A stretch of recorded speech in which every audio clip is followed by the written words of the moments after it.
Hi friends माने आज चलन बनामा गुटे सॉफ्ट कढ़ई पिठाटे जेनटा कि छोट नु बढ़ जाए समस्त को पसंद समस्त प्रिय हिसाब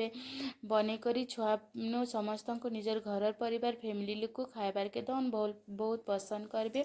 थरे बनाले आउ थरे बनो बोली करी कहबे से माने इटा मैं काना करछे राति सारा चावल और बिरी के समान मेजरमेंट निया हेछि और राति सारा एटा के बुतरे देछे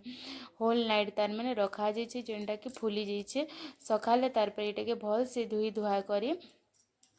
2-3 थर पानी रे इटा भल से सफा कराही तारपर आमे से काଣା करमा ग्राइंडर जार नहीं जिमा से भल से फाइन बेटरटे प्रिपेयर करदमा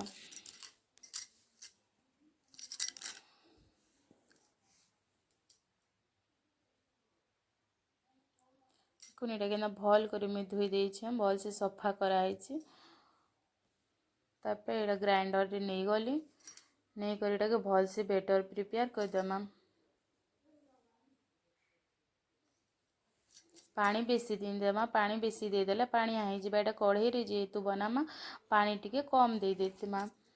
देखो बेटर भी रेडी हो गला मोर तारपर ये स्वाद हिसाब आम नून देदेमा जिते आमको दरकार से हिसाब नून देमा बेसी देदेले लुणिया हो जावा तापर ये कटा प्याज टमाटो भृसंग पत्र मुझे ऐड करदेली जेनटा कि छुआ मन को पसंद टिके लगवा खाइबार लगे ये बीट तार मैंने गाजर भी नहीं पारमा भल करी जेने कि हेल्दी है छोट छुआ मान लगे छोट कहीं समस्त लगे हेल्दी है न तापर भल से मिसई देली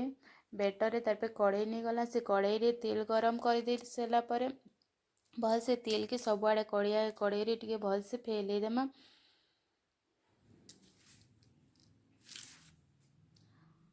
कहीं ये ऑयली बहुत कम ऑयल रे इटा तैयारी हेबा तो छोट छुआ मान लगे बहुत हेल्दी है एंता करी छोट छुआ मान खुआन बहुत भल छोट छुआ मान खाइबार लगे भी बेसी पसंद करबे आ हेल्दी भी है बेसी कौन इटा नहीं गले से बेटर कि डुआरे टिके भल से फैले देमा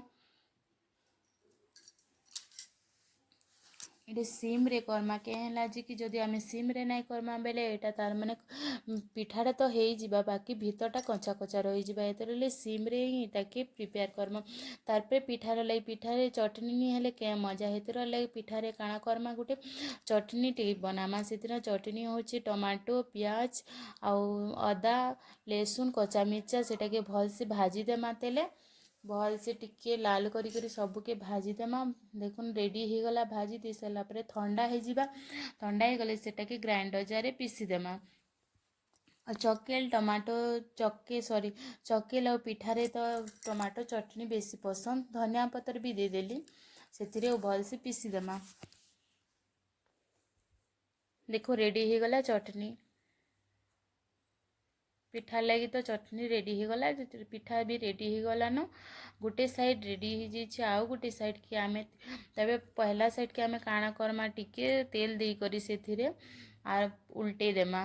कहीं गोटे साइज सीझी आउ गोटे साइज भल से सीझी जावा रेडी हो गला मोर पिठा देखुन केंदा जालीदार होइछि किते सॉफ्ट भी होइछि एबे गरम गरम पिठा चटनी सहित खाइबार लगी रेडी हो गला बाय थैंक यू।